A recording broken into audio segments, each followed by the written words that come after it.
আসসালামু আলাইকুম দর্শক, আজকে নতুন আরেকটি ভিডিও নিয়ে আপনাদের মাঝে চলে আসলাম। আমার পিছনে যেই বাগানটা দেখতে পারতেছেন, এখানে আমি প্রথমে করেছিলাম শসা। আমার এই শসাগুলো নষ্ট হয়ে গিয়েছে অতিরিক্ত গরমে, রোদের তাপে, তীব্র গরমে, আরও বিভিন্ন কারণে এগুলো নষ্ট হয়ে যায়। তো এখন আমি হাল ছাড়ি নেই, আল্লাহর উপর ভরসা রেখেছি। আর ভরসা রেখে আমি ওই পুরনো চারাগুলো ফেলে দিলাম, তারপরে আমি দুন্দুল চারা করে দিলাম। তো দর্শক, আপনারা দেখতে থাকুন, উপভোগ করুন। আমি এই দুন্দুল চারাগুলো যখন রোপণ করি, 4 আঙ্গুলের চারা, সেই 4 আঙ্গুলের চারাগুলো দীর্ঘ 1 মাস পরে আমার মাথার উপর দিয়ে, চেষ্টা করলে আল্লাহ পাক দেয়, এটাই সত্য।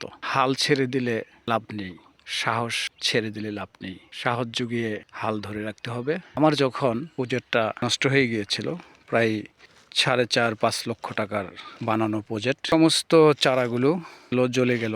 তারপরে কোথায় যাই, কেমন করি, ছেড়ে দেব কিনা, আর অনেকের অনেক রকমের মন্তব্য।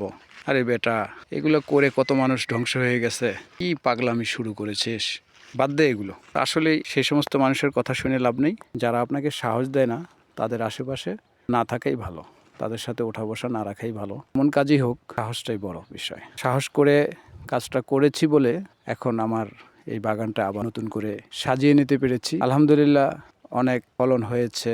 তো এই সবজিটি আজও এখন পর্যন্ত বাজারজাত করি নেই, তবে খুব শিগগিরই বাজারজাত করব। আগামী 3 দিন পর থেকেই আমি দুন্দুল হারভেস্ট করা শুরু করব। দর্শক, আল্লাহ রাব্বুল আলামিনের কাছে মালের অভাব নেই, সাহস করে যে কোনো কাজ এগিয়ে যাবেন। দর্শক, আজকে আপনাদেরকে যে ভিডিওটি দেখালাম, এখান থেকে শিক্ষণীয় বিষয়টা হলো এই যে আমরা হার হালাতে আল্লাহকে শুকরিয়া জানাবো, আর মহান আল্লাহর উপরে আমাদের হার হালাতে ভরসা রাখতে হবে।